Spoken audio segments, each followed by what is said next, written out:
অনুষ্ঠানে উপস্থিত মন্ত্রী পরিষদের সদস্যবৃন্দ, উপস্থিত সংসদ সদস্যবৃন্দ, সিলেট সিটি কর্পোরেশনের বিভিন্ন সম্মানিত ব্যক্তিবর্গ, উপস্থিত কূটনৈতিক সদস্য, উপস্থিত সাংবাদিক ভাইরা এবং সিটি কর্পোরেশনের সকল কর্মকর্তা এবং কর্মচারীবৃন্দ, আসসালামু আলাইকুম। আজকের দিনটি বেশ সুন্দর দিন। বৃষ্টি হচ্ছে, কারোর জন্য সুবিধা, কারোর জন্য অসুবিধা। হয়তো বৃষ্টি না থাকলে আমাদের আজকের এই অনুষ্ঠানটি হয়তো আরো অনেক সুন্দর হতো, আমরা আরো অনেক মানুষের উপস্থিতি এই অনুষ্ঠানে পেতাম। সকল উপস্থিতিবৃন্দ, আমার পূর্বে যে সকল বক্তব্য রেখে গিয়েছেন, ওনারা সিলেট সিটি কর্পোরেশনের অথবা সামগ্রিকভাবে সিলেট জেলার বিভিন্ন বিষয়ে ওনারা আলাপ করেছেন। আপনারা নিশ্চয়ই খেয়াল করেছেন, আমরা সরকার গঠন করার পূর্বে নির্বাচনী প্রচারণ অভিযানের সময় আমরা আমাদের ম্যানিফেস্টো এবং নির্বাচনী বক্তব্যে অনেকগুলো কথা বলেছিলাম। যেমন একটি কথা বলেছিলাম যে সমগ্র বাংলাদেশেই যেই সমস্যাটি আছে, সিলেট সিটি কর্পোরেশন, সিলেট জেলা সহ সিলেট বিভাগেও এই সমস্যাটিতে আছে। প্রথমে যেই কথাটি শুরু করেছি যে বৃষ্টি হচ্ছে আজকে, এই বৃষ্টির কারণে আমি যখন এয়ারপোর্ট থেকে নেমে আসছি শহরের দিকে, বৃষ্টির কারণে দেখেছি বিভিন্ন জায়গায় একটু একটু করে পানি জমে গিয়েছে। এবং বৃষ্টি যদি আর একটু বেশি হয়, হয়তো এরই ভিতরে অনেক জায়গা আছে যেখানে কিছু জলাবদ্ধতাও তৈরি হয়েছে।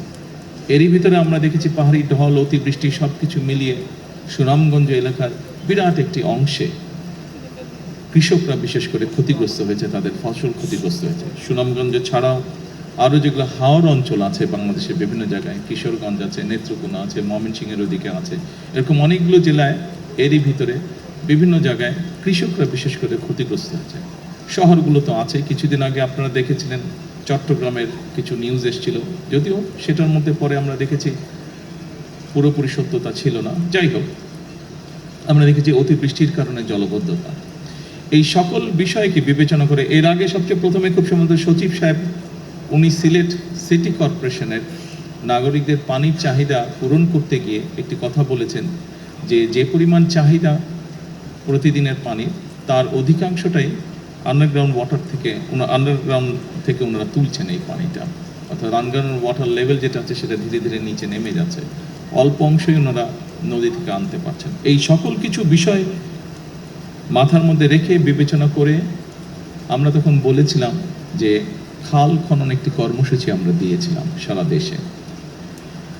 এই কর্মসূচির কথা বলেছিলাম এবং সরকার গঠনের সাথে সাথে আমরা এই কর্মসূচিটাকে শুরু করেছি। এই কর্মসূচির লক্ষ্য বা উদ্দেশ্য কিন্তু এই সমস্যাগুলোকে অ্যাড্রেস করার জন্য। আন্ডারগ্রাউন্ড ওয়াটার লেভেল যেটা আছে সেটা শুধু সিলেট সিটি কর্পোরেশনে নয়, এই সমস্যা ঢাকাতেও আছে, এই সমস্যা অন্য অনেক শহরগুলোতেই আমাদের আছে। আমাদের জন্য যেটি একটি বড় সমস্যা হচ্ছে, যেভাবে আমরা মাটির নিচে যে পানি আছে এটিকে যে টেনে তুলছি, এছাড়াও কৃষিকার্যের জন্য একই কাজ আমরা করছি, এটি ধীরে ধীরে একটি ভয়াবহ অবস্থার দিকে নিয়ে যাচ্ছে পুরো পরিস্থিতিকে। আমরা যদি এই পরিস্থিতিটাকে এখনই অ্যাড্রেস করতে চাই, তাহলে সবচেয়ে প্রথম যে উপায়টি হচ্ছে আমাদেরকে খাল খনন করতে হবে। এবং খাল খননের মাধ্যমে এই যে পানিগুলো, দেখুন বর্ষার সময় এই যে বৃষ্টির সময় এত পানি আসছে, এত পানি এসে জলাবদ্ধতা তৈরি হচ্ছে, তারপরে আমরা কোনোভাবে পানিটাকে সরিয়ে দিচ্ছি, পানিটা কিন্তু নদী দিয়ে নেমে সমুদ্রে চলে যাচ্ছে। অর্থাৎ এই পানিটাকে আমরা ব্যবহারও করতে পারছি না। কাজে এই পানিটাকে যাতে আমরা ব্যবহার করতে পারি, জলাবদ্ধতাও যাতে না হয়, মানুষেরও কষ্ট না হয়, সেটি কৃষির সুবিধার জন্যই হোক, পানিটিকে মানুষের ব্যবহারের সুবিধার জন্যই হোক, আমরা খালগুলো খনন করতে চাচ্ছি দেশে, যাতে আমরা অতিরিক্ত যে পানি থাকবে সেই পানিটাকে যাতে আমরা ধরে রাখতে পারি এবং প্রয়োজনের সময় আমরা সেটিকে মানুষের প্রয়োজনে আমরা ব্যবহার করতে পারি। আজকে এই অনুষ্ঠানে আসার আগেই সিটি কর্পোরেশনের জলাবদ্ধতা নিরসনে একটি প্রকল্পের কাজ শুরু হবে, সেটির ভিত্তিপ্রস্তর আমি স্থাপন করে এসেছি। আমি ইঞ্জিনিয়ার সাহেবকে জিজ্ঞেস করেছিলাম যে ওনারা যেই প্রেজেন্টেশন দিয়েছেন তারপরে যেটা আমি বুঝতে পেরেছি যে এই কাজটি সম্পন্ন হলে আমরা ধরে নিতে পারি ইনশাল্লাহ সিলেট শহরে জলাবদ্ধতা হবে না, অতিবৃষ্টি হলেও বা বৃষ্টি হলেও জলাবদ্ধতা হবে না। তবে অবশ্যই এখানে আরেকটি বিষয় আমাদেরকে খেয়াল রাখা প্রয়োজন, যেই সমস্যাটি শুধু সিলেটে নয়, যেই সমস্যাটি আমাদের প্রায় সবগুলো শহরে সামগ্রিকভাবে হয়তো সমগ্র দেশেই আছে। এখানে মুক্তাদি সাহেব একটু আগে আমাকে বলছিলেন যে সুরমা নদীতে খুব সম্ভব সচিব সাহেবের বক্তব্যের মধ্যে বোধহয় বিষয়টি ছিল যে সুরমা নদীতে বিভিন্ন পলিথিন থেকে আরম্ভ করে, প্লাস্টিক থেকে আরম্ভ করে, টিন থেকে পড়তে পড়তে যে স্তরটা জমা হয়েছে বেশ পুরু হয়ে গিয়েছে।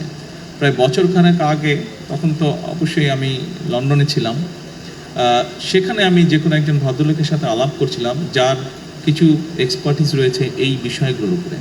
এবং ঢাকার যে বুড়িগঙ্গা নদীর কথা আপনারা সকলেই জানেন, নাম শুনেছেন, সকলে না দেখলেও নাম শুনেছেন।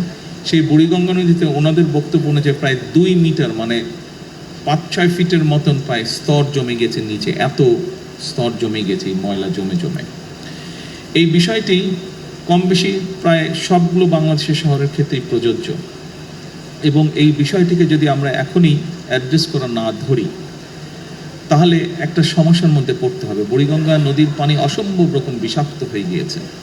এইভাবে যদি সবগুলো নদী বিষাক্ত হতে থাকে তাহলে একটা অসম্ভব ভয়াবহ পরিস্থিতিকে আমরা সকলে ধাবিত হচ্ছি। কাজেই এই বিষয়ে আমাদের মানুষকে সচেতন করতে হবে। সিটি কর্পোরেশনকে আমি অনুরোধ করবো, অবশ্যই আপনারা বিভিন্ন প্রকল্প গ্রহণ করবেন মানুষ যাতে সেবা পায়, কিন্তু একই সাথে পাশাপাশি যদি আপনারা মানুষকে অ্যাওয়্যার করার জন্য, সচেতন করার জন্য কতগুলো উদ্যোগ নেন, যেমন প্লাস্টিক, পলিথিন, কাগজ, যে কোনোই বর্জ্যদ্রব্য হোক না কেন, এই জিনিসগুলো যত্রতত্র যাতে আমরা না ফেলি।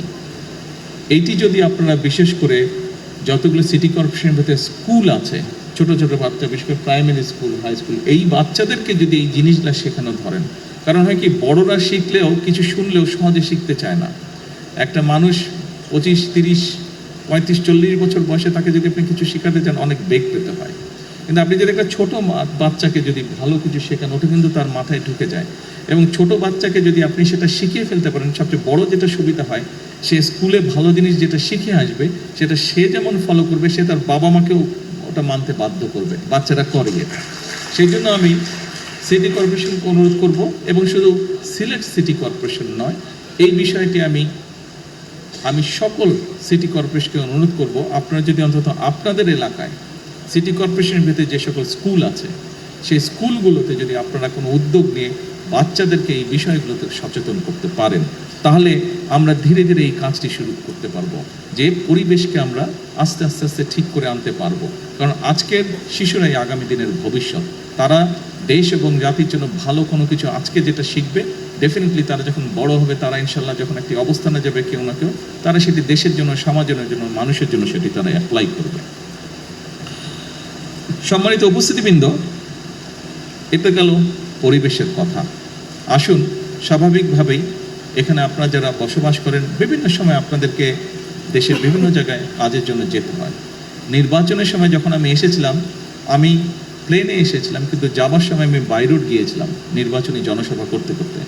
এবং সেদিন আমি বলেছিলাম যে সিলেট থেকে লন্ডন যেতে খুব সম্ভব 9-9.5 ঘন্টা সময় লাগে, কিন্তু বাই রোড যাবার অবস্থা, রাস্তার অবস্থা এতই খারাপ, ঢাকা সিলেট অবস্থা, যে মনে হয় প্রায় 10 ঘন্টা সময় লেগে যায়। এবং সেদিন বলেছিলাম যে আমরা সরকার গঠন করতে সক্ষম হলে ইনশাল্লাহ আমরা এই কাজটিতে হাত দেব যাতে এটা দ্রুত হয়। সরকার গঠন করার পরে এই দায়িত্বে যে মন্ত্রণালয় আছে, আমি তাদের সাথে কথা বলেছি।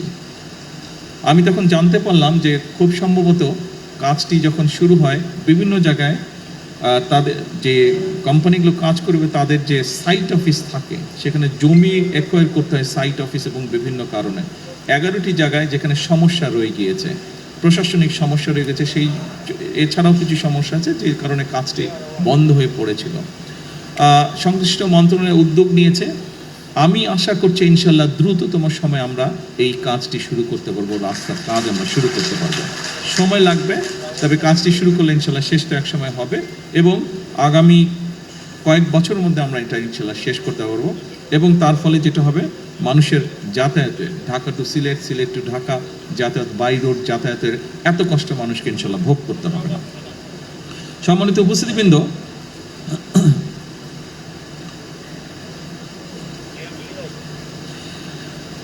অবশ্যই শুধু রাস্তা আমাদেরকে বাড়ালেই যে সমস্যার সমাধান হবে তা না।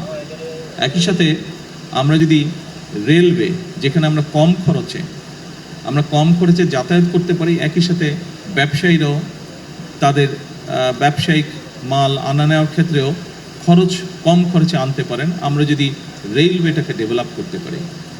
আমাদের বর্তমান সরকার আমরা একটি উদ্যোগ গ্রহণ করছি যে সারা দেশে কিভাবে রেল যোগাযোগটাকে বৃদ্ধি করা যায়। রেল যোগাযোগটাকে বৃদ্ধি করলে স্বাভাবিকভাবে অধিকাংশ মানুষ এটিতে যাতায়াত করবেন, এটিতে খরচ কম হবে, সেটি যাতায়াতের খরচ কম হবে, সেটি ব্যবসায়িক কারণে খরচ কম হবে। আমরা রাস্তা যতই বড় করতে থাকি ততই গাড়ি নামবে রাস্তায়, ট্রাফিক বাড়বে। এবং আরেকটি বিষয় আমাদের মনে রাখা প্রয়োজন, জনসংখ্যার ভিত্তিতে আমরা পৃথিবীর খুব সম্ভবত 8ম স্থানে আছি, কিন্তু আমরা ল্যান্ড ওয়াইজ যদি চিন্তা করি আমাদের দেশটা হয়তো অত বড় না, অনেক দেশে থেকেই ছোট। সেজন্য আরেকটি গুরুত্বপূর্ণ বিষয়, বাংলাদেশ হচ্ছে একটি কৃষি প্রধান দেশ। সেজন্য রাস্তা যদি নির্মাণ করি আমরা, একই সাথে কিন্তু আমাদের ফসলি জমিও নষ্ট হচ্ছে। সেজন্য সেই বিষয়টাকে আমাদের মাথায় রাখতে হবে।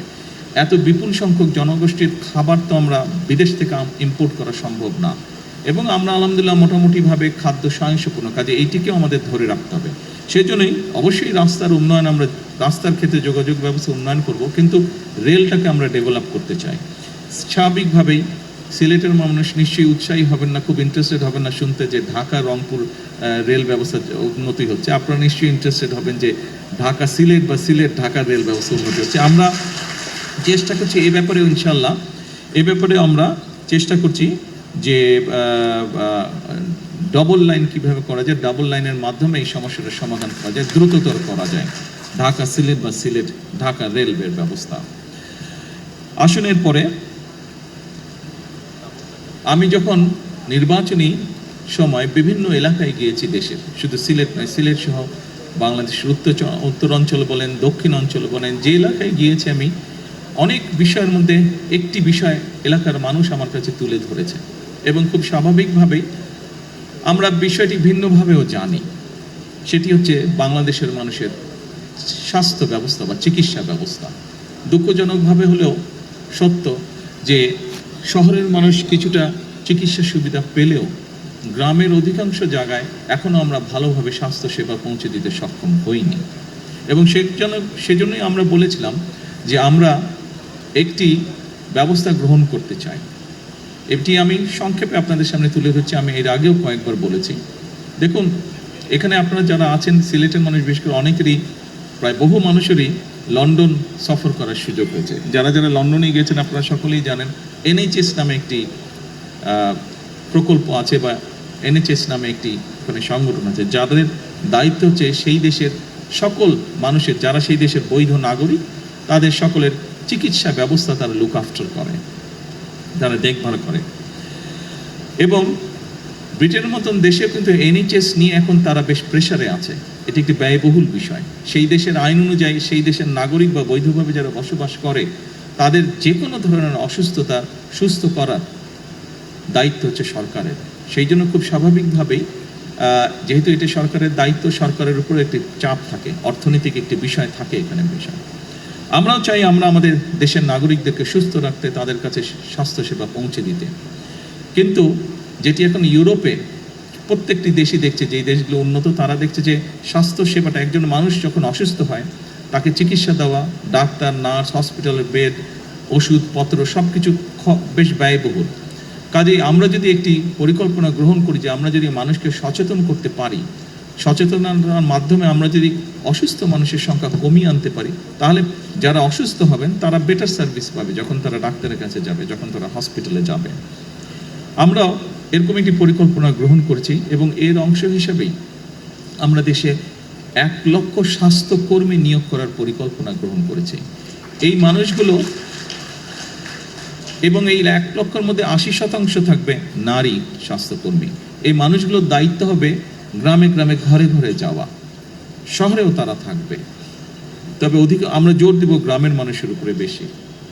তারা যাবে, তারা মানুষগুলোকে, বিশেষ করে পরিবারের নারী যারা আছেন, যারা সংসার দেখাশোনা করেন, দায়িত্ব যাদের, তাদেরকে গিয়ে তারা অ্যাওয়্যার করবে, সচেতন করবে যে কোন খাবারটি খেলে ডায়াবেটিস হবে না, কোন খাবারটি খেলে কার্ডিয়াক হবে না, বা লাইফস্টাইল কি হলে তার হার্টের সমস্যা হবে না, কোন খাবারটি খেলে কিডনির রোগ হবে বা কিডনির রোগ হবে না, এই বিষয়গুলি সম্পর্কে তাদেরকে সচেতন করবে, হাইজিন সম্পর্কে তাদের সচেতন করবে। অর্থাৎ আমরা চাচ্ছি যে ইনশাল্লাহ ধীরে ধীরে আমরা সামগ্রিকভাবে পুরো দেশে অসুস্থ যত বেশি সংখ্যক মানুষকে সুস্থ রাখা আমাদের লক্ষ্য।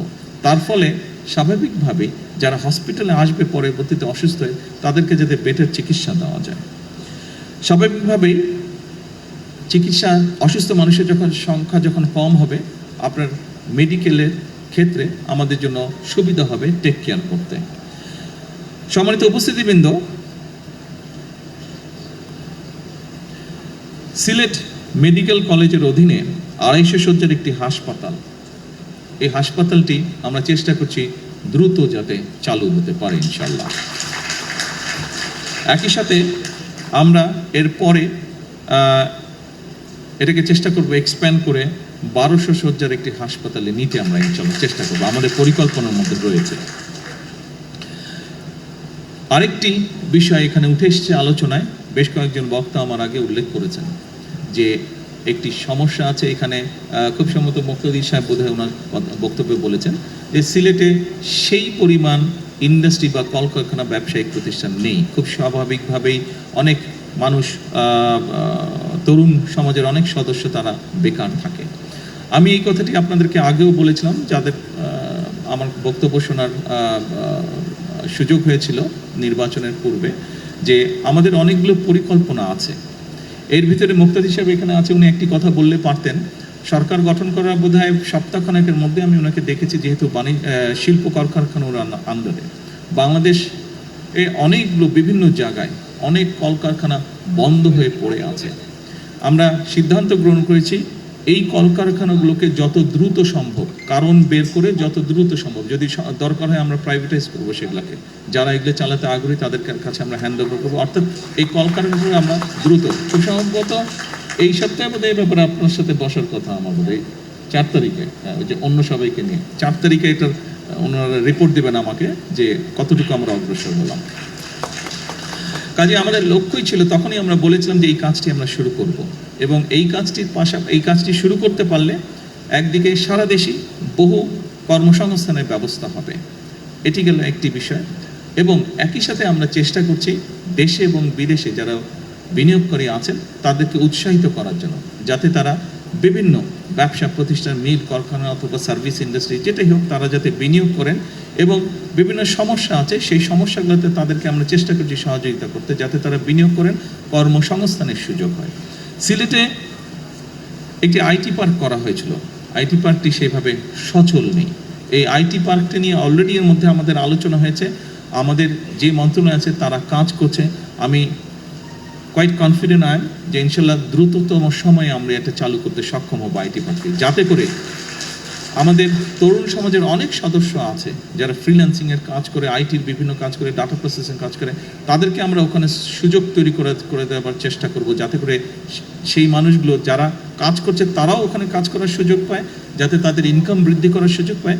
যারা কাজ করতে চাচ্ছে কিন্তু কাজ করতে পারছে না, এরকম যারা আছে তাদেরকে আমরা ওখানে সুযোগ করে দেব। আমরা আইটি সেক্টরে এই কাজটি এখানে করতে চাচ্ছি।